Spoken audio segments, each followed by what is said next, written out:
Maagang namulat si Marco sa hirap ng buhay. Bata pa lamang siya nang mamatay ang kanyang ama dahil sa sakit sa baga na nakuha nito sa mahabang panahon ng pagtatrabaho sa pier. Simula noon ay si Aling Rosa na lamang ang naiwan upang bumuhay sa kanya. Araw-araw ay gigising ang kanyang ina ng madaling araw para magtinda ng gulay at isda sa palengke ng bayan. Kahit madalas ay kulang ang tulog at sumasakit ang likod nito sa pagbubuhat ng paninda, hindi kailanman narinig ni Marco na nagreklamo ang kanyang ina. Lagi nitong sinasabi na basta makapagtapos siya ng pag-aaral ay magiging maayos din ang buhay nila balang araw. Lumaki si Marco sa maliit nilang bahay na gawa sa pinagtatagpi-tagping kahoy at yero. Kapag umuulan ay may mga parte ng bubong na tumutulo kaya naglalagay sila ng batya at timba sa sahig. Minsan ay sabay silang kumakain ni Aling Rosa ng tuyo at lugaw habang pinapakinggan ang malakas na ulan sa labas. Kahit ganun ang buhay nila, ay pilit pa ring ginagawang masaya ni Aling Rosa ang bawat araw para sa anak. Kapag may natitirang barya mula sa kita sa palengke, ay ibinibili niya si Marco ng sorbetes o di kaya'y tinapay sa panaderya. Habang lumalaki si Marco, ay unti-unti niyang napapangsin ang pagkakaiba nila sa ibang tao. Sa school ay madalas siyang mapag-iiwanan dahil luma ang kanyang sapatos at paulit-ulit lamang ang kanyang uniform. Kapag may projects ay nahihiya siyang magsabi na wala silang pambili ng materyales. Minsan pa nga ay narinig niyang tinatawanan siya ng ilang kaklase dahil amoy palengke raw ang kanyang damit. Tahimik lamang niyang tinitiis ang lahat, ngulit unti-unti ring nabubuo sa isip niya na kailangan niyang yumaman para hindi na sila muling maliitin ng kahit sino. Lahat ng hirap ni Marco ay tahimik ding dinadala ni Aling Rosa. Hindi alam ng anak niya na madalas ay hindi na siya kumakain ng hapunan para lamang may maibaon si Marco kinabukasan. Kapag nagkakasakit siya, ay pinipilit pa rin niyang magtinda dahil ayaw niyang maputol ang pag-aaral ng anak. Ilang beses na rin siyang umutang sa mga kakilala sa palengke para lamang may maipambayad sa tuition fee nito. Nang makatungtong si Marco sa kolehiyo, ay lalo pang dumoble ang pagsisikap ni Aling Rosa. Naglabas siya sa umaga at nagtitinda naman sa gabi para lang masuportahan ang pangangailangan ng anak sa Maynila. Kahit hirap na hirap siya, ay hindi siya pumayag na huminto si Marco sa pag-aaral. Madalas pa nga ay sinasabi niyang kaya niyang tiisin ang lahat basta makita lamang na nakatapos ang anak niya. At hindi naman nasayang ang lahat ng sakripisyo niya. Pagkatapos ng ilang taon ay nakapagtapos si Marco ng business management at agad na natanggap sa isang malaking kumpanya sa Makati. Doon nagsimulang magbago ang takbo ng buhay nito. Dahil masipag at matalino si Marco ay mabilis siyang napansin ng kanyang mga boss. Nagsimula siyang kumita ng malaking sweldo kumpara sa kinikita nila noon sa probinsya. Unti-unti ring nagbago ang pananamit at pakikitungo ni Marco. Nasanay siya sa sosyal na buhay sa Maynila. Madalas siyang sumama sa mga office gatherings at nakikihalubilo sa mga taong mayayaman at galing sa kilalang pamilya. Sa una ay proud pa siyang ikwento ang buhay nila ng kanyang ina. Ngunit habang tumatagal ay napapansin niyang tila naiiba ang tingin sa kanya ng mga kasamahan niya kapag nalalaman nilang anak lamang siya ng tindera sa palengke. Doon nagsimulang mabuo ang hiya sa puso ni Marco. Tuwing tatawag si Aling Rosa habang nasa opisina siya, ay madalas niyang hindi na sinasagot ang cellphone niya. Kapag nagpapadala ng litrato ang kanyang ina mula sa palengke, ay hindi na rin siya gaanong nagre-reply. Kahit umuuwi pa rin siya minsan sa probinsya, ay madalas ay mabilis lamang at parang obligasyon na lang ang lahat. Pero si Aling Rosa ay nananatihing masaya sa bawat maliit na oras na nakakasama niya ang anak. Tuwing uuwi si Marco ay maaga siyang nagigising para ipagluto ito ng mga paborito niyang pagkain. Ikinukwento niya sa mga kapitbahay kung gaano siya ka-proud dahil may magandang trabaho na ang anak niya sa Maynila. Hindi niya napapansin na habang tumatagal ay palayo ng palayo ang loob ni Marco sa kanya. Isang gabi habang nasa trabaho si Marco ay inimbitahan siya ng nobya niya si Vanessa sa isang dinner kasama ang pamilya nito. Kilala ang pamilya ni Vanessa bilang may-ari ng ilang negosyo sa Maynila at kabilang sa mga mayayamang angkan sa bansa. Nang narinig iyon ay agad siyang kinabahan pero kasabay noon ay nakaramdam din siya ng excitement. Pakiramdam niya ay isa na talaga siyang bahagi ng mundo na matagal niyang pinangarap noon. Habang nakatingin siya sa mamahaling suit na isusuot niya para sa dinner, ay biglang tumawag si Aling Rosa. Masaya nitong sinabi na balak sana niyang pumunta sa Maynila kinabukasan para dalhan niya ng paborito niyang pagkain dahil matagal na silang hindi nagkikita. Saglit na natahimik siya habang nakatingin sa mamahaling condo unit na inuupahan niya. Hindi niya alam kung bakit pero bigla siyang nakaramdam ng kaba sa ideyang makita ng pamilya ni Vanessa ang kanyang simpleng ina. Mahina niyang ibinaba ang tawag habang hindi mapakali ang isip niya. Sa unang pagkakataon ay tila gusto niyang itago ang sariling ina mula sa mga taong gusto niyang mapabilib.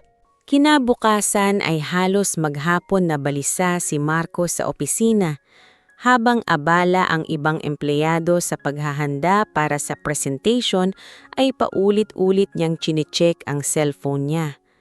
May ilang missed calls mula kay Aling Rosa, ngunit hindi niya muna iyon sinagot. Hindi niya maipaliwanag kung bakit tila natatakot siyang makita ng pamilya ni Vanessa ang kanyang ina. Pakiramdam niya kasi ay mawawala ang magandang tingin ng mga ito sa kanya kapag nalaman nilang anak lamang siya ng isang simpleng tindera sa palengke. Pagsapit ng gabi ay dumiretso siya sa isang mamahaling restaurant sa BGC kung saan gaganapin ang dinner. Pagdating niya roon ay agad siyang sinalubong ni Vanessa. Nakasuot ito ng eleganteng damit habang may mamahaling alahas sa leeg. Sa loob ng restaurant ay naroon na rin ang mga magulang nito at ilang kamag-anak. Halatang sanay ang mga ito sa marangyang buhay.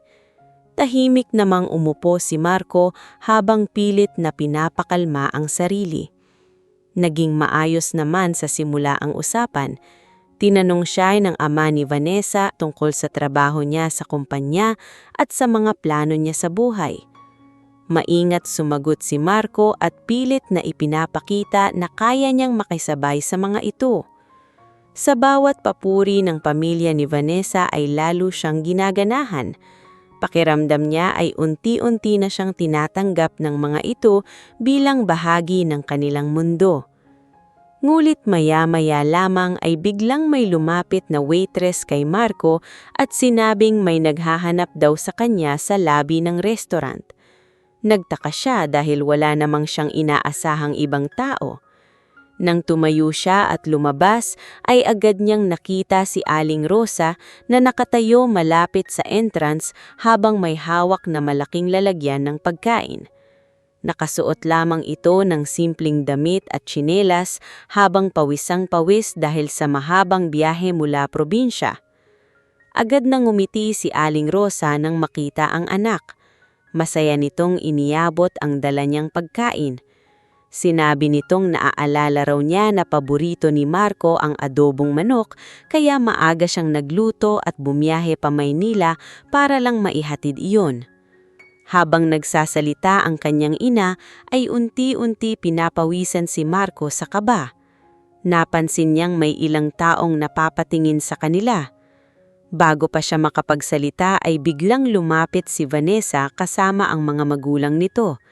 Nagtataka ang mga ito kung sino ang kausap ni Marco. Natigilan si Aling Rosa nang makita ang elegante at mamahaling pananamit ng mga kaharap nila. Nahihiya man ay magalang pa rin itong ngumiti.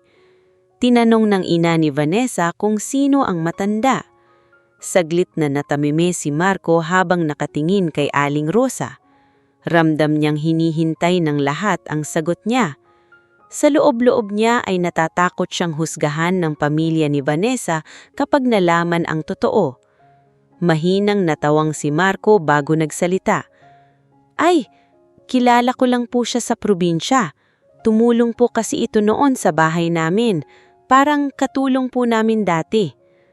Parang biglang tumigil ang mundo ni Aling Rosa nang marinig iyon. Dahan-dahan nitong ibinaba ang hawak na lalagyan ng pagkain habang nakatingin sa anak. Hindi ito agad nakapagsalita. Halatang hindi nito inaasahan ang sinabi ni Marco. Ngunit tila hindi pa roon natatapos ang kahihiyan. Biglang nagsalita ang ama ni Vanessa habang nakatingin mula ulo hanggang paa kay Aling Rosa. Kaya pala mukhang galing palengke. Akala ko kung sino. Tahimik namang natawa ang ilan sa kanila. Si Vanessa man ay hindi nagsalita at tila naiilang lamang sa sitwasyon. Samantala ay pilit na ngumiti si Aling Rosa kahit halatang nasasaktan na ito. Mahinang sinabi na ibibigay lang sana niya ang pagkain dahil matagal nang hindi nakakauwi si Marco. Ngunit bago pa siya makatapos ay mabilis na sinabi ni Marco na okay na at pwede na siyang umuwi dahil may importante pa silang dinner. Dahan-dahang tumanggo si Aling Rosa. Pilit nitong pinigilan ang panginginig ng boses habang iniabot ang pagkain sa anak. Sige anak, Sir Marco, kainin mo na lang mamaya habang mainit pa. Halos madurog ang puso nito habang binabawi ang sarili. Hindi na ito tumingin pa sa mga kaharap at tahimik na nalakbay palabas ng restaurant. Habang papalayo siya ay doon lamang niya naramdaman ang tinding bigat sa dibdib. Nanginginig ang mga kamay niya habang pilit pinipigilan ang pag-iyak. Sa loob naman ng restaurant ay pilit na bumalik si Marco sa mesa nila Vanessa. Ngunit kahit anong pilit niyang ngumiti ay hindi mawala sa isip niya ang tingin ng kanyang ina bago ito umalis. May kakaibang sakit siyang nararamdaman ngunit pilit niya iyong binabaliwala. Pagkatapos ng dinner ay umuwi si Aling Rosa sa maliit nitong inuupahang kwarto malapit sa terminal. Tahimik siyang umupo sa gilid ng kama habang yakap ang lumang bag na dala niya. Maya-maya lamang ay tuluyan ng bumagsak ang mga luha niya. Hindi niya akalain darating ang araw na mismong anak niya ang mahihiyang ipakilala siya. Habang umiiyak si Aling Rosa ay dahan-dahan niyang ilinabas mula sa bag ang lumang litrato nilang ina noong bata pa si Marco. Tinitig niya iyon habang pilit na inaalala ang batang dating mahigpit na yumayakap sa kanya tuwing umuuwi siya galing palengke. Samantala sa kondo ni Marco ay tahimik siyang nakaupo habang hawak ang lalagyan ng adobo na dala ng kanyang ina. Ngunit sa halip na buksan iyon ay basta na lamang niyang itinabi sa mesa at pilit ikinukumbinsi ang sarili na tama lang ang ginawa niya upang mapanatili ang respeto sa kanya ng pamilya ni Vanessa. Lumipas ang ilang buwan matapos ang gabing iyon sa restaurant, ngunit tila tuluyan ang nagbago ang relasyon ni Marco at Aling Rosa. Mula noon ay bihira na lamang tumawag si Marco sa kanyang ina. Kapag tumatawag naman si Aling Rosa, ay madalas niyang hindi sinasagot ang cellphone. Kung minsan ay simpleng, busy po ako lamang ang reply niya bago muling mawala ng ilang araw. Sa bawat pagdaan ng panahon ay lalo pang lumalayo ang loob niya sa simpleng buhay na pinagmulan niya. Samantala, mabilis ding umangat ang buhay ni Marco sa Maynila. Dahil sa husay niya sa trabaho ay lalo siyang napalapit sa mga executives ng kumpanya. Madalas na rin siyang isama sa mga meetings at business events ng mga mayayamang kliyente. Habang tumatagal ay mas lalo siyang nasanay sa marangyang mundo. Natuto siyang magsuot ng mamahaling relo, sumama sa mga sosyal na party at makihalubilo sa mga taong dati ay pinangarap lamang niyang makilala. Hindi nagtagal ay naging usap-usapan sa opisina ang relasyon nila ni Vanessa. Marami ang naiinggit kay Marco dahil anak ito ng isang kilalang negosyante. At isang gabi, habang nasa rooftop restaurant silang dalawa, masayang inanunsyo ni Vanessa na gusto na siyang ipakilala ng mas formal sa kanilang pamilya bilang fiancé nito. Hindi maitago ni Marco ang excitement nang marinig iyon. Pakiramdam niya ay tuluyan na siyang kabilang sa mundo ng mga taong mayaman at makapangyarihan. Makalipas lamang ang ilang linggo ay naging opisyal ang engagement nila. Nagkaroon sila ng simpleng selebrasyon sa isang private resort kasama ang malalapit na kaibigan at pamilya ni Vanessa. Habang masayang tinatanggap ni Marco ang pagbati ng mga bisita, ay hindi man lang sumagi sa isip niya na wala ang sarili niyang ina sa isa sa pinakamahalagang araw ng kanyang buhay. Sa probinsya naman ay tahimik lamang na nabalitaan ni Aling Rosa mula sa mga kapitbahay na engaged na pala ang anak niya. Kahit nasaktan siya dahil hindi man lang siya inimbitahan, ay pilit pa rin siyang ngumiti. Sinabi na lamang niya sa sarili na baka abala lang talaga si Marco. Gaya ng dati, ay ipinagdarasal pa rin niya ang kalagayahan ng anak bago siya matulog ng gabing iyon. Ngunit habang abala si Marco sa marangyang buhay, ay unti-unti namang humihina ang katawan ni Aling Rosa. Dahil sa edad at matagal na pagtatrabaho, ay madalas na siyang mahilo habang nasa palengke. May mga araw na inuubo siya ng malala, ngunit pinipilit pa rin niyang magtinda dahil ayaw niyang isipin ni Marco na nagiging pabigat siya rito. Isang umaga ay bigla siyang nawalan ng malay habang nag-aayos ng paninda. Mabuti na lamang at agad siyang natulungan ng mga kapwa niyang tindera. Nang magkamalay siya, ay pinayuhan siyang magpatingin sa doktor dahil baka lumalala na ang kanyang kondisyon. Ngumit nang malaman niyang kailangan niya ng gamot at laboratory tests, ay agad siyang nag-alala dahil wala siyang sapat na pera. Ilang araw niyang pinag-isipan kung tatawag ba siya kay Marco. Nahihiya siyang manhingi ng tulong, ngunit wala na siyang ibang malapitan. Sa huli ay nagdesisyon siyang bumiyahe papuntang Maynila para personal na kausapin ang anak. Pagdating niya sa condo unit ni Marco ay halos gabi na. Hawak-hawak niya ang maliit na bag na may lamang damit at ilang prutas na balak sana niyang ibigay sa anak. Pag-akyat niya sa building ay agad siyang napansin ng receptionist dahil sa simple niyang pananamit. Matagal bago siya pinayagang makapasok natapos niyang sabihing nanay siya ni Marco. Ngunit pagdating niya sa condo unit ay nagulat siya sa malalakas na tawanan at musika mula sa loob. Halatang sosyal ang mga bisita dahil sa mamahaling damit at mamahaling alak na hawak ng mga ito. Nag-atibili si Aling Rosa, ngunit dahan-dahan pa rin siyang kumatok sa pinto. Nang bumukas iyon, ay agad siyang nakita ni Marco. Biglang nawala ang ngiti sa mukha nito nang papansing nakatingin na rin sa kanila ang mga bisita. "Nay, bakit nandito ka?" Mahina ngunit halatang iritang tanong ni Marco. Ngumiti si Aling Rosa kahit pagod na ito sa biyahe. "Pasensya ka na anak, medyo masama kasi pakiramdam ko nitong mga nakaraan." Hindi pa siya tapos magsalita ay may isa ng bisita ang napatingin sa kanya at nagtanong kung sino raw ang matanda. Biglang nakaramdam muli ng kaba si Marco. Ayaw niyang mapahiya sa harap ng mga taong pilit niyang ini-impress. Biglang buntong hininga si Marco bago malamig na sama sila. "Nay, sinabi ko naman sa'yo, di ba? Huwag ka nang basta-basta pumupunta rito." Tahimik na napatingin ng mga bisita sa kanila habang lalo namang yumuyoko si Aling Rosa. "Nay, kailangan ko lang sana ng konting tulong anak, may sakit kasi ako." Ngulit bago pa siya makatapos ay mabilis na sumagot si Marco. "Hindi ba pwedeng sa probinsya mo na lang ayusin yan? Napapahiya ako rito." Parang biglang nabingi si Aling Rosa sa narinig niya. Hindi siya agad nakapagsalita habang ramdam niyang nakatingin sa kanya ng lahat ng tao sa loob ng kondo. "Anak?" nanginginig ng sabi niya. Ngunit umiiwas na ng tingin si Marco. "Please, umuwi ka na muna. May mga importanteng tao rito." Halos mawalan ng lakas si Aling Rosa habang dahan-dahan tumatanggo. Pilit niyang pinigilan ng mga luhang gustong bumagsak habang mahigpit na hawak niya ang bag na dala niya. Wala na siyang sinabi pa. Tahimik siyang tumalikod at naglakad palayo sa condo unit ng anak.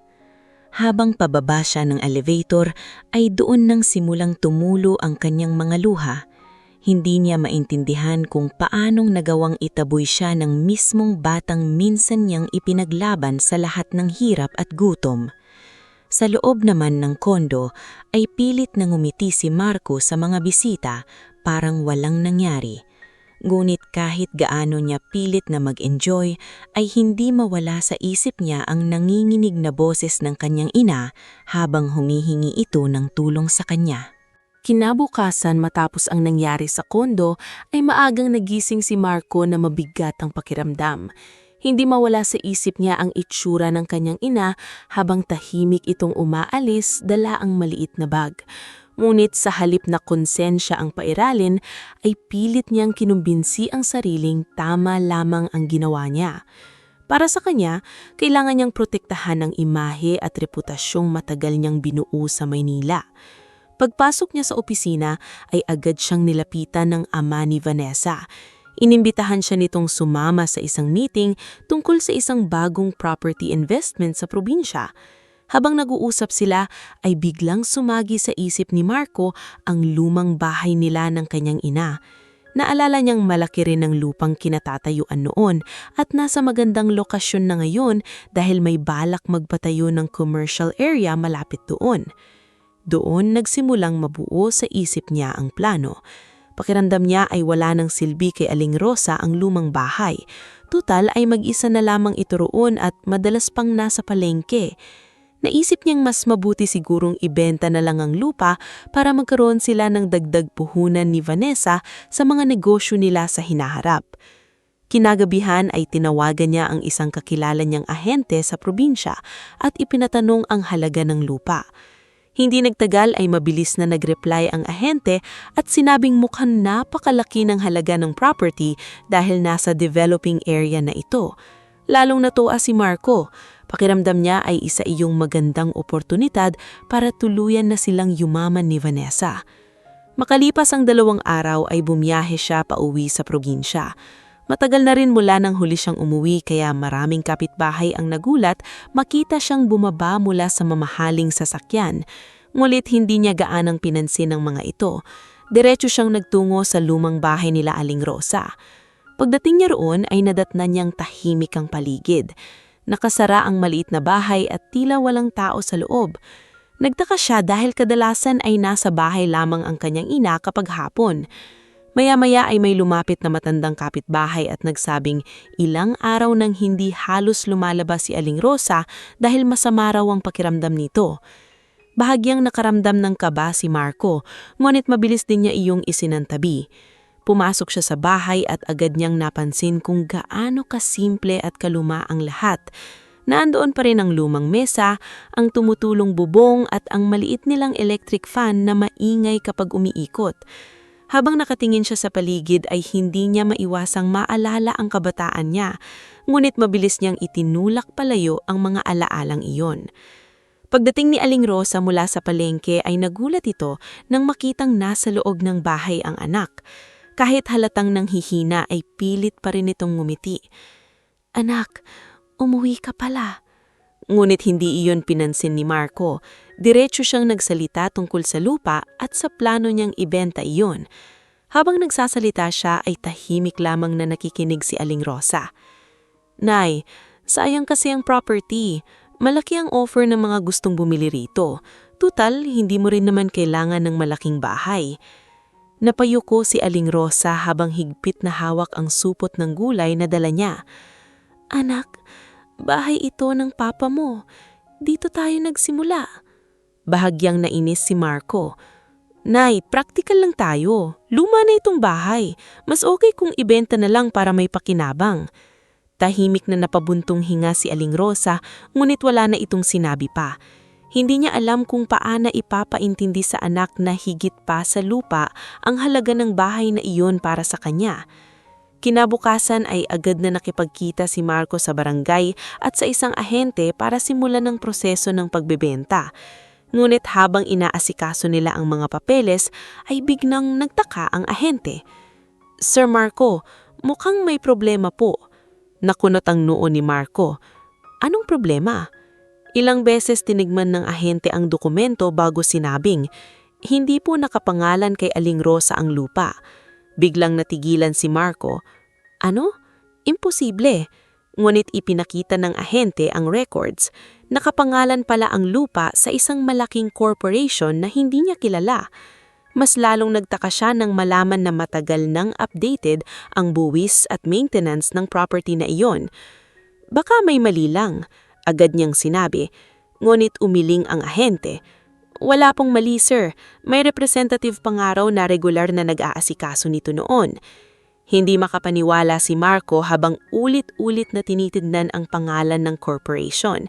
Hindi niya naintindihan kung bakit konektado roon ang simpleng bahay ng kanyang ina. Pag-uwi niya sa bahay ay agad niyang hinarap si Aling Rosa. "Nay, anong ibig sabihin nito? Bakit hindi sa iyo nakapangalan ng lupa?" Saglit na natahimik si Aling Rosa bago mahina itong sumagot. "Hindi mo na kailangang alamin yon, anak." Ngunit lalo lamang nainis si Marco. "May tinatago ka ba sa akin?" Hindi sumagot si Aling Rosa. Tahimik lamang itong umiwas ng tingin. Doon unang nakaramdam na tila may malaking bahagi ng buhay ng kanyang ina na hindi niya talaga kilala. Kinagabihan ay hindi na sila halos nag-usap. Kinaumagahan naman ay nagising si Marco na wala na sa bahay si Aling Rosa. Akala niya ay maaga lamang itong nagtinda sa palengke, ngulit pagsapit ng gabi ay hindi pa rin ito bumabalik. Unti-unting kumalat sa baryo ang balitang bigla na lamang umalis si Aling Rosa nang walang sinasabihan kung saan pupunta. May ilang matatandang kapitbahay ang nagbubulhungan tungkol sa matagal ng koneksyon nito sa mayayamang tao sa Maynila. Habang nakaupo si Marco sa lumang bahay nila, ay nagsimulang balutin siya ng kakaibang kaba.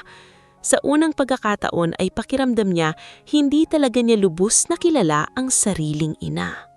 2 linggo ring hindi nagpakita si Aling Rosa matapos itong umalis sa probinsya. Sa una ay inisip ni Marco na baka nakituloy lamang ito sa ilang kamag-anak o kakilala sa Maynila.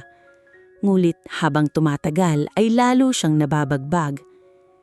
Hindi niya inaasahang maaapektuhan siya ng ganoon sa pagkawala ng kanyang ina. Gayunpaman, pilit pa rin niyang itinatago ang pag-aalala sa likod ng pagiging abala sa trabaho at paghahanda sa engagement nila ni Vanessa. Sa opisina ay mas lalo siyang naging tutok sa trabaho upang makalimot. Ngunit kahit anong pilit niya ay bumabalik pa rin sa isip niya ang mga sinabi ng ahente tungkol sa lupang hindi pala nakapangalan sa kanyang ina. Hindi rin mawala sa isip niya ang misteryosong corporation na konektado roon. Tuwing gabi ay madalas siyang nakatulala habang iniisip kung ano pa ba ang hindi niya alam tungkol kay Aling Rosa. Isang umaga ay pinatawag siya ng kanilang regional director. Sinabi nitong may mahalagang business event na dadaluhan ng kumpanya at kailangan niyang sumama dahil isa siya sa mga pinaka-promising managers nila. Nang marinig iyon ni Marco ay agad siyang pumayag. Pakiramdam niya ay isa na namang oportunidad para mas mapalapit sa mga malalaking negosyante. Ginanap ang event sa isang mamahaling 5-star hotel sa Makati. Pagdating ni Marco roon ay agad siyang namangha sa engranding setup ng ballroom. Naroon yung mga kilalang negosyante, executives, investors at ilang personalidad sa industriya. Habang naglalakad siya sa loob ay pakiramdam niya ay unti-unti na talaga niyang naaabot ang mundong matagal niyang pinangarap. Maya-maya ay nagsimula ang programa. Isa-isang ipinakilala ang mga major investors at founders ng kumpanyang sponsor ng event. Isa iyon sa pinakamalalaking logistics company sa bansa na kilalang may hawak ng malalaking shipping at warehouse businesses sa iba't ibang probinsya. Tahimik na nakikinig si Marco habang umiinom ng wine nang biglang magdilim ang paligid at umilaw ang napakalaking LED screen sa unahan. Isang video presentation ang nagsimula tungkol sa kasaysayan ng kumpanya. Sa una ay normal lamang ang lahat. Ipinakita ang mga lumang larawan ng unang warehouses, mga cargo trucks at mga empleyado noong nagsisimula pa lamang. Ngulit maya-maya ay biglang lumabas sa screen ang larawan ng isang babaeng nakangiti habang may hawak na lumang dokumento. Biglang nanlamig ang buong katawan ni Marco. Halos mabitawan niya ang hawak na baso nang makilala ang mukha sa larawan, si Aling Rosa. Hindi siya agad makapaniwala. Mas bata lamang ito sa larawan ngunit malinaw na ang babaeng nasa screen ay ang kanyang ina. Isa sa pinakamahalagang taong naging dahilan ng tagumpay ng kumpanyang ito ay si Rosa Valdez, sabi ng host habang nagpapatuloy ang video. Noong halos magsara na ang kumpanya 30 taon na ang nakalilipas, siya ang nagbigay ng malaking investment gamit ang iniwang mana ng kanyang yumaong asawa. Dahil sa tulong niya ay muling bumangon ang negosyo. Parang nawalan ng tunog ang paligid para kay Marco. Hindi niya marinig ng maayos ang kasunod na sinasabi ng host habang hindi maalis ang tingin niya sa screen. Sunod-sunod na lumabas ang iba pang larawan ni Aling Rosa kasama ang mga matatandang executives at founders ng kumpanya. May mga larawan pa itong nasa ribbon-cutting ceremonies at business meetings na halatang dekada na ang tanda. Bilang pasasalamat, pagpapatuloy ng host, nanatili si Ma'am Rosa bilang isa sa pinakamalalaking shareholders ng kumpanya hanggang sa kasalukuyan. Ngunit pinili ng mamuhay ng simple at malayo sa publiko. Halos mawalan ng lakas si Marco habang dahan-dahang nauupo sa kanyang kinakatatayuan. Hindi niya matanggap ang naririnig. Bilyonarya ang kanyang ina. Matagal na. At habang siya ay pilit na ikinakahiya ito sa harap ng ibang tao, tahimik naman pala itong isa sa pinakamayayamang babae sa bansa. Biglang bumalik sa isip niya ang lahat. Ang mga gabing hindi kumakain si Aling Rosa para lang may mabaon siya. Ang paglalaban nito kahit may sakit. Ang pagbibiyahe nito papuntang Maynila dala ang paborito niyang pagkain. At ang gabing itinanggi niya ito sa harap ng pamilya ni Vanessa. Unti-unting bumigat ang dibdib ni Marco habang tila sinasakal siya ng matinding konsensya. Maya-maya ay ipinakilala sa stage ang kasalukuyang board of directors ng kumpanya. At sa gitna ng malalakas na palakpakan, ay dahan-dahang lumakad papunta sa stage si Aling Rosa. Nakatulala lamang si Marco habang pinagmamasdan ng kanyang ina. Nakasuot ngayon ng elegante ngunit simpleng damit. Maayos ang buhok nito at dignified ang kilos habang binabati ng mga kilalang negosyante. Pero higit sa lahat, malinaw sa mukha nito ang katahimikan at respeto na hindi kailanman nakita ni Marco noon dahil masyado siyang naging bulag sa kahirapang nakikita niya rito. Hindi sukatan ng pagkatao ang estado sa buhay, kalmadong sabi ni Aling Rosa sa stage. May mga taong simple man mamuhay pero may kakayahang tumulong at mahalin ng totoo. Parang direktang tumama kay Marco bawat salita. Habang nagsasalita ang kanyang ina, unti-unting namumuo ang luha sa mga mata ni Marco. Sa unang pagkakataon matapos ang maraming taon, ay naramdaman niyang siya ang tunay na mahirap. Mahina niyang naalala ang huling gabing itinaboy niya si Aling Rosa mula sa kondo niya habang ito ay may sakit at nangangailangan ng tulong. At ngayon, habang pinapalakpakan ng buong ballroom ang kanyang ina, doon niya yubusang naintindihan kung gaano kalaki ang pagkakamaling ginawa niya. Pagkatapos ng event ay halos hindi na malaman ni Marco kung paano haharapin ang kanyang ina. Habang nagsisiksika ng mga negosyante at reporters kay Aling Rosa, ay nanatili lamang siyang nakatayo sa isang sulok ng ballroom. Pakiramdam niya ay biglang lumiit ang tingin niya sa sarili. Ang babaeng matagal niyang ikinahihiya ay siya palang isa sa pinakarespetadong tao sa industriya. Maya-maya ay nakita niyang papalapit si Aling Rosa sa direksyon niya kasama ang ilang executives. Agad na yumuko si Marco habang hindi malaman kung ano ang sasabihin. Ngulit pagdaan ng kanyang ina ay sandali lamang siyang tinignan nito bago tuluyan nagpatuloy sa paglalakad. Walang galit sa mukha ni Aling Rosa, ngulit wala rin iyong init na dati nitong ipinapakita sa kanya. Mas masakit iyon para kay Marco. Mabilis siyang lumabas ng ballroom at agad sinubukang tawagan ng kanyang ina, ngulit hindi na ito sumasagot. Ilang beses siyang nag-text at umingi ng tawad, ngulit walang reply. Kinabukasan ay sinubukan niyang puntahan ang opisina ng logistics company, ngulit mahigpit ang security at hindi siya basta pinapasok. Doon niya unang naramdaman kung gaano kalayo ang pagitan nila ngayon. Habang lumilipas ang mga araw, ay lalo siyang nawawalan ng gana sa trabaho. Madalas ay natutulala na lamang siya habang nasa meeting. Hindi niya maalis sa isip ang bawat esenang ipinahiya niya ang kanyang ina. Tuwing naaalala niya ang gabing itinanggi niya ito sa restaurant, ay para siyang dinudurog mula sa loob. Napansin din iyon ni Vanessa. Isang gabi habang nasa kondo sila, ay kinausap siya nito. "Marco, ano bang nangyayari sa'yo? Simula noong event na iyon parang iba ka na."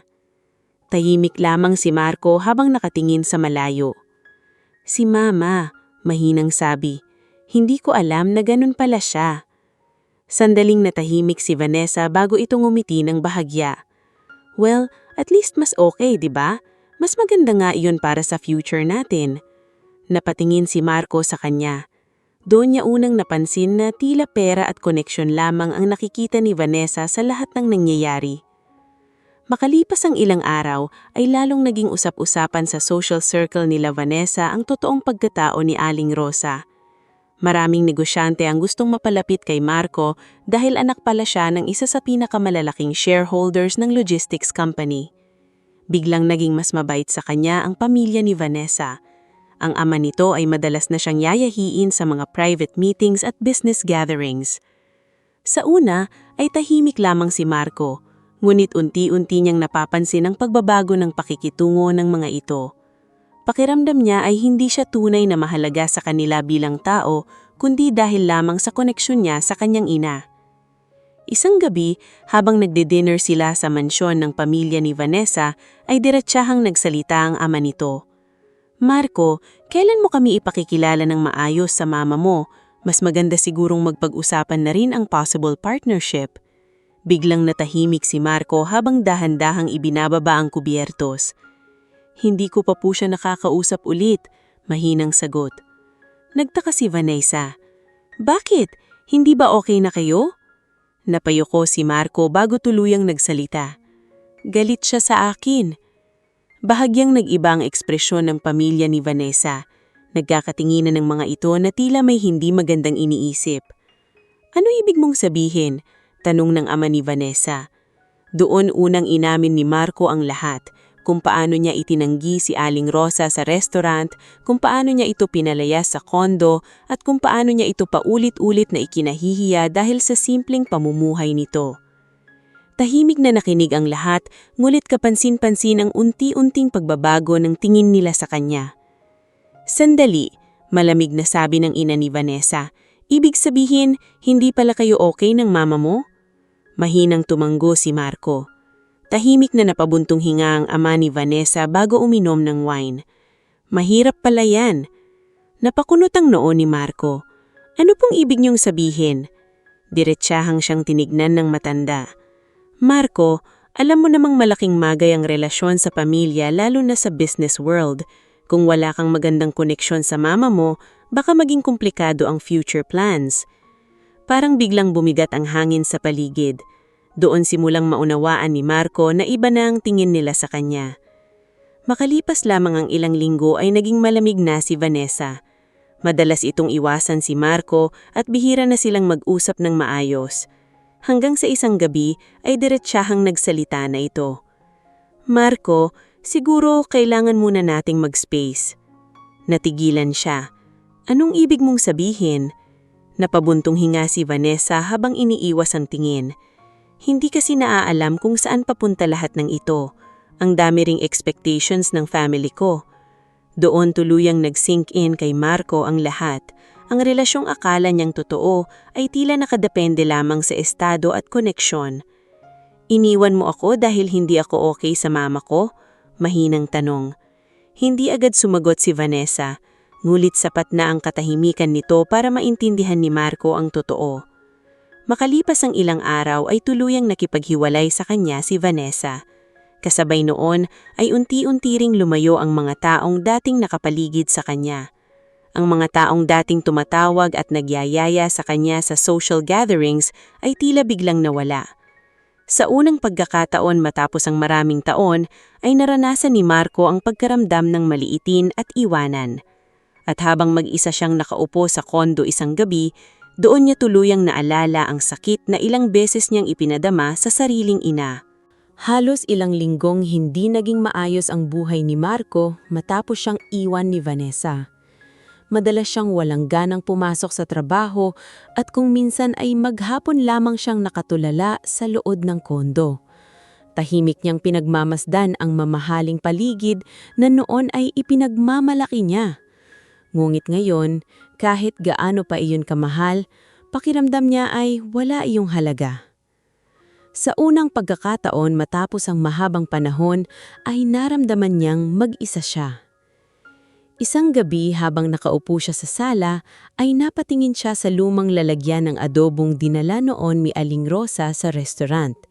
Hindi niya iyon itinapon kailanman.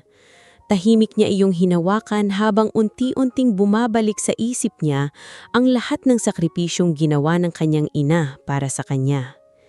Hindi siya nakatulog ng gabing iyon. Kinabukasan ay bigla na lamang siyang nagdesisyong bumalik sa probinsya. Hindi niya alam kung ano talaga ang gagawin niya roon, ngunit pakiramdam niya ay kailangan niyang makita muli ang lugar kung saan nagsimula ang lahat. Pagdating niya sa baryo ay agad siyang napansin ng mga kapitbahay, ngunit iba na mayon ang tingin nila sa kanya. Noon ay puno ng paghanga ang mga mata ng mga ito dahil siya ang batang nakapagtapos at nagtagumpay sa Maynila. Ngayon ay may halong lungkot at pagkadismaya na ang paraan ng pagtingin nila sa kanya matapos kumalat ang balitang pinalayas niya si Aling Rosa. Tahimik lamang na naglakad si Marco papunta sa lumang bahay nila. Pagdating niya roon ay lalo niyang naramdaman ang bigat sa dibdib nang makitang walang tao sa loob. Nandoon pa rin ang mga lumang gamit, ang kahoy na mesa at ang maliit na altar na laging dinadasalan ng kanyang ina. Ngulit ngayon ay tila napakalamig na ng buong bahay. Habang naglilinis siya ng bakuran ay may lumapit na matandang kapitbahay nilang si Aling Celia. Matagal na itong kaibigan ni Aling Rosa at halos itinuring na rin siyang anak. Totoo bang matagal mo nang hindi kinakausap ang mama mo? Diretsahang tanong nito. Napayuko si Marco habang tahimik na tumanggo. Napabuntong hininga ang matanda bago umupo sa kahoy na bangko. Hindi mo alam kung gaano kakamahal ng nanay mo. Tahimik lamang na nakinig si Marco habang nagsisimulang mangilid ang luha sa kanyang mga mata. Isa-isang ikinuwento ni Aling Celia ang mga bagay na hindi kailanman sinabi ni Aling Rosa sa kanya. Tulad ng mga gabing umiiyak ito dahil walang maipambaon sa kanya noon. Mga araw na nalalagnat ito, ngunit pumapasok pa rin sa palengke para lamang may pambayad sa projects niya sa school. May mga pagkakataon pa raw na nagsasangla si Aling Rosa ng alahas upang hindi siya mapahiya sa tuition fee. Alam mo ba, mahinang sabi ng matanda, maraming beses na gustong gamitin ng mama mo ang pera niya para pagandahin agad ang buhay ninyo. Pero ayaw niya. Sabi niya, gusto niyang matuto kang magsikap at maging mabuting tao.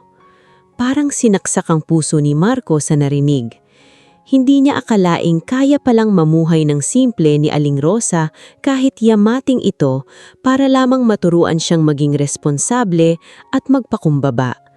Ngunit kabaliktaran ang nangyari. Habang tumatagal ay lalo siyang napalayo sa totoong aral na gustong ituro ng kanyang ina.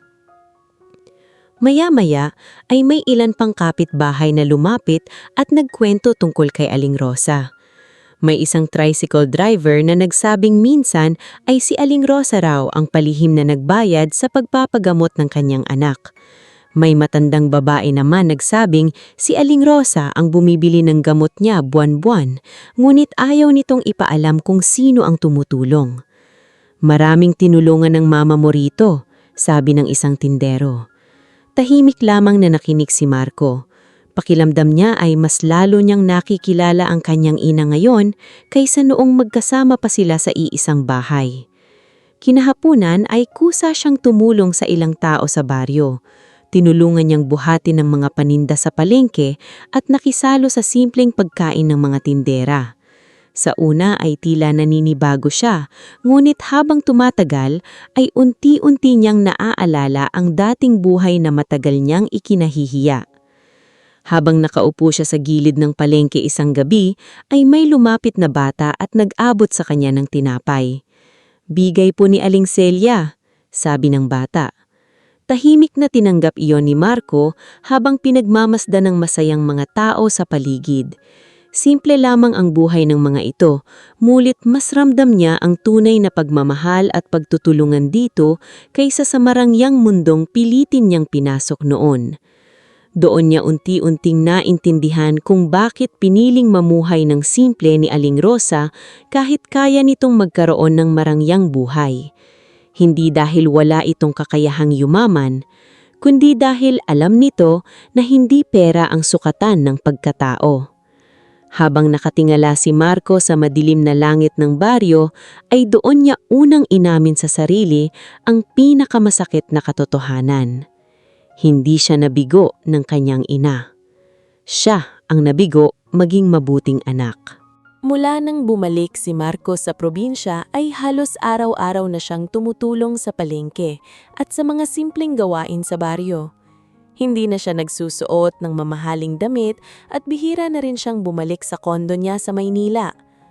Habang tumatagal ay mas lalo niyang naiintindihan ang klase ng buhay na matagal niyang tinalikuran. Ngunit kahit gaano niya piliting magbago ay may isang bagay na hindi mawala sa isip niya. Kailangan niyang humingi ng tawad kay Aling Rosa. Isang umaga, habang nasa palengke siya, ay narinig niyang nag-uusap ang dalawang tindera tungkol sa isang malaking business meeting sa Maynila. Binanggit ng isa ang pangalan ni Aling Rosa bilang isa sa mga dadalo sa board meeting ng logistics company. Biglang napalingon si Marco. "Sigurado po ba kayo?" Mabilis niyang tanong. Tumanggo ang tindera. "Oo, madalas daw nasa malaking hotel yan kapag may board meeting sila." Hindi na nagdalawang isip si Marco. Kinahapunan din ay bumiyahe siya papuntang Maynila. Buong biyahe ay mabigat ang pakiramdam niya. Hindi niya alam kung haharapin ba siya ng kanyang ina o tuluyan na siyang iiwasan nito. Pagdating niya sa hotel ay halos manghina siya sa laki at ganda ng lugar. Puno iyon ng mga negosyante at executives na naka-formal attire. Nang subukan niyang pumasok ay agad siyang hinarang ng security. "Sir, may invitation po ba kayo?" Mahina siyang umiling. "Kailangan ko lang pong makausap si Ma'am Rosa Valdez. Anak niya po ako." Nagkatinginan ang mga guard bago muling tumingin sa kanya. Halatang hindi sila basta naniwala. "Pasensya na po sir, pero walang pwedeng umakyat ng walang clearance." Ilang beses pang nagpaliwanag si Marco, ngunit hindi pa rin siya pinapasok. Sa huli ay wala siyang nagawa kundi manatili sa labas ng hotel habang umaasang makikita niya ang kanyang ina. Lumipas ang ilang oras, ngunit hindi siya umalis. Kahit nagsimula ng umambon ay nanatili siyang nakaupo sa waiting area sa labas ng hotel. Unti-unting lumakas ang ulan, ngunit tila wala na iyong pakialam kay Marco. Ang mahalaga lang sa kanya ay makausap si Aling Rosa. Habang nakaupo siya roon, ay isa-isang bumalik sa isip niya ang lahat ng pagkakataong pinaghihintay niya noon ng kanyang ina. Mga tawag na hindi niya sinasagot, mga mensaheng hindi niya nireplyan, at ang gabing pinaumi niya ito kahit may sakit. Ngayon, siya naman ang naghihintay. Makalipas ang halos 3 oras, ay biglang bumukas ang malaking entrance ng hotel. Isa-isang lumabas ang mga executives habang may mga bodyguards na nakapaligid sa kanila. At sa gitna ng mga iyon ay nakita niya si Aling Rosa. Agad na tumayo si Marco kahit basang-basa na siya sa ulan. "Nay! Napahinto si Aling Rosa nang marinig ang boses ng anak. Dahan-dahan itong napalingon sa kanya.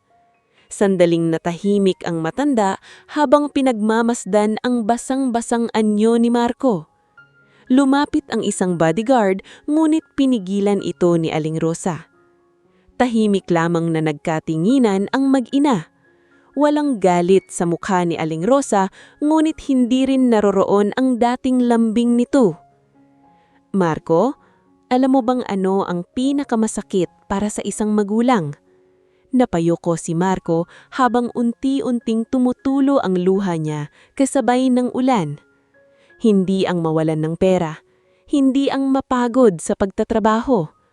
Bahagyang nanginginig ang boses ni Aling Rosa ngunit nananatili itong kalmado.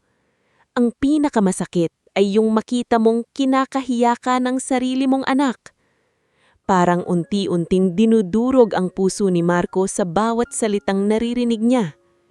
Nay, hindi ko alam ang ginagawa ko noon. Tahimik na napangiti si Aling Rosa, ngulit puno ito ng lungkot. Alam mo anak, hindi ko kailanman ginusto na malaman mong may pera ako. Ang gusto ko lang matuto kang maging mabuting tao kahit simpleng buhay lang ang meron tayo. Tuluyan nang napaiyak si Marco. Patawarin mo ako, Nay, please. Paulit-ulit siyang humihingi ng tawad habang hindi maitago ang paghikbi niya. Sa unang pagkakataon matapos ang maraming taon ay muli siyang naging parang batang umiiyak sa harap ng kanyang ina. Ngulit na natiling tahimik si Aling Rosa. Maya-maya ay dahan-dahang lumapit si Marco. Sandaling tinignan nito ang anak na halas manginig sa pag-iyak. Hindi madaling burahin ang sakit, Marco. Mahina siyang napaluhod habang umiiyak. Gagawin ko lahat, Nay. Babawi ako. Tahimik na napapikit si Aling Rosa bago muling tumingin sa kanya. Kung talagang nagsisisi ka, hindi sapat ang salita lang. Tumulo ang luha ni Marco habang nakatingin sa kanyang ina. Patunayan mo. Pagkatapos sabihin iyon ay dahan-dahang tumalikod si Aling Rosa at muling naglakad papasok sa hotel kasama ang mga bodyguards nito. Nanatiling nakaluhod si Marco sa gitna ng ulan habang pinagmamasdan ang papalayong likod ng kanyang ina. Masakit man ang narinig niya, alam niyang tama si Aling Rosa. Hindi sapat ang simpleng paghihingi ng tawad para mabura ang lahat ng sugat na siya mismo ang gumawa. Pagkatapos ng gabing iyon sa hotel, ay tuluyan nang nagbago si Marco. Hindi na siya bumalik agad sa dating buhay niya sa Maynila. Sa unang pagkakataon matapos ang maraming taon, ay malinaw na sa kanya na hindi pera o estado sa buhay ang tunay na sukatan ng pagkatao. Habang nasa biyahe siya pauwi ng probinsya, ay paulit-ulit niyang iniisip ang sinabi ni Aling Rosa. Patunayon mo. Maikli lamang ang mga salitang iyon, ngulit ramdam niyang iyon na marahil ang huling pagkakataong ibinibigay sa kanya ng kanyang ina. Kinabukasan ay maaga siyang nagising at diretsyong nagtungo sa opisina ng foundation na pagmamay-ari ni Aling Rosa sa probinsya. Matagal na pala iyong tumutulong sa mga senior citizens, mahihirap na pamilya at mga batang hindi kayang pag-aralin ng kanilang magulang. Ngulit noon ay ni minsan hindi niya inalam ang tungkol doon dahil masyado siyang naging abala sa sariling ambisyon. Pagdating niya roon ay agad siyang nakilala ng ilang empleyado. Halatang nagulat ang mga ito nang makita siyang nakatayo sa harap ng maliit na building habang simple lamang ang suot. Sir Marco? Nagtatakang tanong ng isang babae. Tahimik siyang ngumiti. Pwede ba akong tumulong dito? Nagkatinginan ng mga empleyado bago siya pinapasok sa opisina. Doon niya nakilala si Mang Nestor, ang matandang administrador ng foundation at matagal nang pinagkakatiwalaan ni Aling Rosa. Sigurado ka ba rito? Tanong ni Mang Nestor habang pinagmamasdan siya. Hindi biro ang trabaho rito. Tahimik na tumanggo si Marco. Gusto kong magsimula ulit. Hindi na nagsalita pa ang matanda at binigyan na lamang siya ng simpleng gawain. Sa mga unang araw ay nagbubuhat siya ng relief goods, nag-aayos ng mga dokumento at sumasama ng medical missions ng foundation. Sanay siya noon sa malamig na opisina at mamahaling restaurant, ngulit ngayon ay halos maghapon siyang bilad sa araw kasama ang mga ordinaryong tao. Sa una ay nahirapan siya. Sumakit ang katawan niya sa pagbibuhat at halos mapagod siya sa dami ng pinupuntahang lugar. Ngunit habang tumatagal, ay may unti-unti siyang nararamdamang kakaibang gaan sa puso. Sa bawat matandang ngumingiti matapos makatanggap ng gamot, sa bawat batang masayang nakakakain dahil sa feeding program, at sa bawat pamilyang natutulungan ng foundation, doon niya nakikita na may mas mahalagang bagay kaysa sa perang matagal niyang hinabol. Isang araw ay sumama siya sa isang outreach program sa liblib na baryo. Habang namimigay sila ng grocery packs, ay may matandang babae na mahigpit na humawak sa kamay niya. "Salamat kay Ma'am Rosa," umiiyak nitong sabi. "Kung hindi dahil sa kanya, baka matagal na akong namatay." Tahimik na papatigil si Marco. Ikinuwento ng matanda kung paano siya tinulungan ni Aling Rosa noong maospital siya at wala siyang pambayad sa operasyon. Hindi raw iyon ipinagsabi ng kanyang ina kahit kanino. Maya-maya ay may isa pang lalaki ang lumapit at nagsabing si Aling Rosa rin daw ang nagpaaral sa kanyang anak hanggang makatapos ito ng kolehiyo. Habang tumatagal ang araw, ay lalo lamang nabubuksan ng mga mata ni Marco sa klasing taong naging kanyang ina.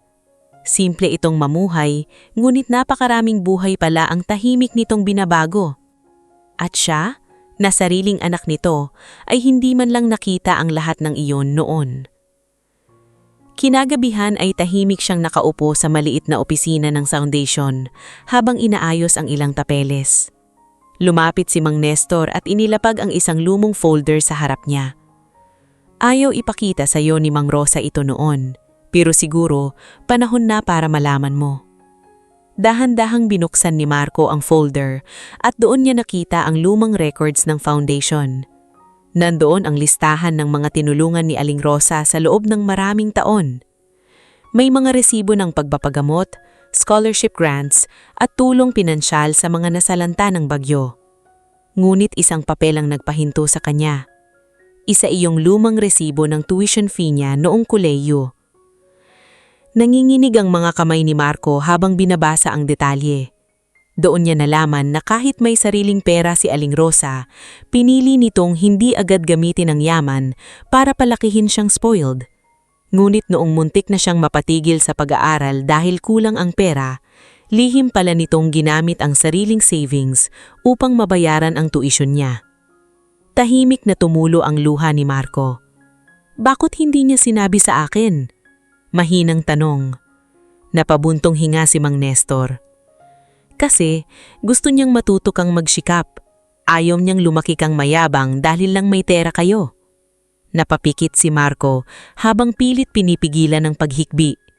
Sa unang pagkakataon ay lubos niyang naiintindihan ang dahilan ng kanyang ina. Hindi siya pinalaking mahirap dahil wala silang pera. Pinalaki siyang simple dahil gusto niyang maging mabuting tao siya. Ngunit siya mismo ang sumira sa aral na pilit itinuro sa kanya. Makalipas ang ilang linggo ay napansin ng lahat sa foundation ang pagbabago ni Marco. Hindi na siya ang dating mayabang at mapagmataas na lalaki. Tahimik na lamang siyang nagtatrabaho at tumutulong kahit walang nakikita. At sa malayo, tahimik din palang nababalitaan ni Aling Rosa ang lahat ng ginagawa ng anak.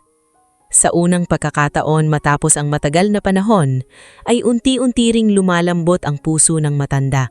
Makalipas ang ilang buwan ay tuluyan ng nasanay si Marco sa simpleng buhay sa foundation. Maaga siyang gumigising para tumulong sa mga outreach programs at madalas ay siya mismo ang nagdadala ng relief goods sa mga baryong nasalanta ng bagyo. Hindi na rin siya bumalik sa dating kondo niya sa Maynila. Ang mamahaling damit at mga gamit na dati niyang ipinagmamalaki ay halos hindi na niya ginagamit. Habang tumatagal ay lalo ring gumagaan ang pakikitungo sa kanya ng mga empleyado at volunteers sa foundation. Nakikita kasi ng mga ito na hindi na siya nagpapanggap o naghahanap ng papuri. Tahimik lamang siyang nagtatrabaho at handang tumulong kahit sa maliliit na bagay. Ngunit sa kabila ng lahat ay hindi pa rin niya nakakalimutan ang pinakamahalagang bagay: ang tuluyang mapatawad ng kanyang ina. Minsan ay sinusubukan niyang tawagan si Aling Rosa, ngunit madalas ay maikli lamang ang usapan nila. Hindi pa rin ito ganap na bumabalik sa dati. Ngunit kahit paano ay ramdam ni Marco na hindi na gaanong kabigat ang loob nito sa kanya. Isang umaga, habang nasa foundation siya, ay biglang dumating si Mang Nestor na halatang balisa. "Marco," seryoso nitong sabi, "may problema sa kumpanya ni Ma'am Rosa." Agad na napatayo si Marco. "Ano pong nangyari?" Ikinuwento ni Mang Nestor na may isa raw board member ng logistics company na palihiming gumagawa ng anomalya sa negosyo. May malaking halaga ng pera ang nawawala at may mga dokumentong pinipilit baguhin upang maagaw ang ilang shares ng kumpanya. Dahil sa gulo, ay bumabagsak ang ilang transaksyon ng kumpanya at nagsisimula ng magduda ang mga investors. Tahimik na nakinig si Marco habang unti-unting bumabalik sa kanya ang kaalaman niya sa business management. Matagal siyang nagtrabaho sa corporate world, kaya mabilis niyang naintindihan ang sitwasyon. "Nasaan po si Mama?" agad niyang tanong. "Nasa Maynila. Halos hindi na rin nagpapahinga kakahanap ng paraan para ayusin ang problema." Hindi na nagdalawang isip si Marco. Kinahapunan din ay bumiyahe siya pa Maynila at nagtungo sa headquarters ng logistics company. Pagdating niya roon ay agad siyang sinalubong ng tensyon sa paligid. Abala ang mga empleyado at halatang problemado ang lahat. Nang makita siya ng ilang executives, ay tila nagulat ang mga ito dahil matagal na rin siyang hindi nakikita sa corporate world. Diretso siyang nagtungo sa conference room kung saan naroon si Aling Rosa kasama ang ibang board members. Pagpasok niya ay agad siyang napatingin sa kanyang ina. Halatang pagod ito at ilang gabi nang hindi nakakatulog ng maayos. Tahimik na napatigil ang lahat nang makita siya. "Anong ginagawa mo rito?" tanong ng isang board member. Ngunit bago pa makasagot si Marco, ay nagsalita si Aling Rosa. "Hayaan ninyo siya." Dahan-dahang lumapit si Marco sa mesa at hininging makita ang mga financial reports at documents ng kumpanya. Sa una ay nagduda ang ilan, ngunit pinayagan din siya ni Aling Rosa. Halos buong gabi nilang iniisa-isa ang records ng kumpanya. Habang tumatagal ay mas lalo niyang nakikita ang mga anomalya sa mga transaksyon. May mga forged signatures, illegal na fund transfers at mga peking contracts na malinaw na planong sirain ng kumpanya mula sa loob. Maya-maya ay natukoy niya kung sino ang nasa likod nito. Isa sa mga matagal ng board member na pinagkakatiwalaan noon ng kumpanya. Nagulat ang lahat nang ilahad ni Marco ang ebidensya. Sa una ay pilit pang itinanggi ng board member ang mga akusasyon. Ngulit nang maipakita ang lahat ng dokumento, ay wala na itong nagawa. Tuluyan itong pinaltalsik sa kumpanya at agad na sinampahan ng kaso. Dahil sa mabilis na aksyon, ay unti-unting bumalik ang tiwala ng investors sa kumpanya. Naging maayos muli ang operasyon at naiwasan ang malaking pagbagsak ng negosyo.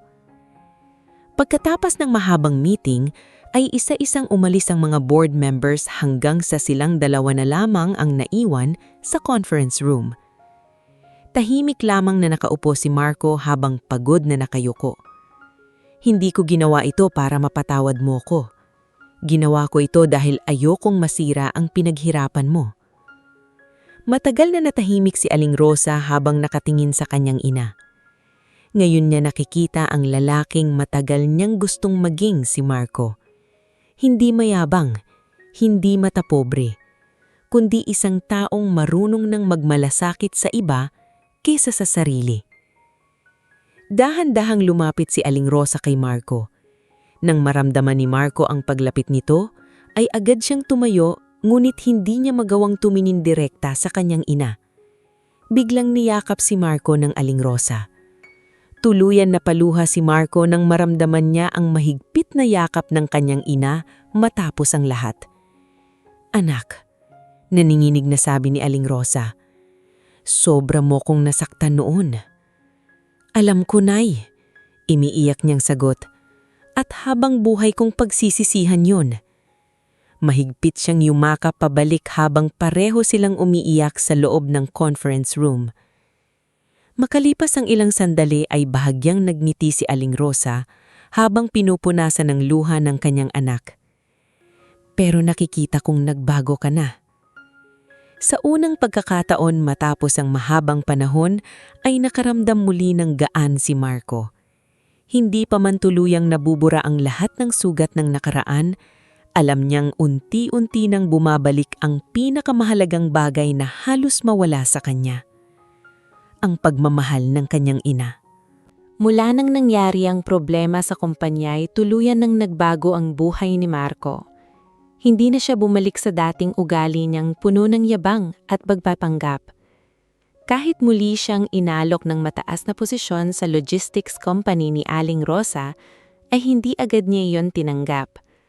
Mas pinili muna niyang manatiling tumutulong sa foundation habang unti-unting inaayos ang relasyon nila ng kanyang ina.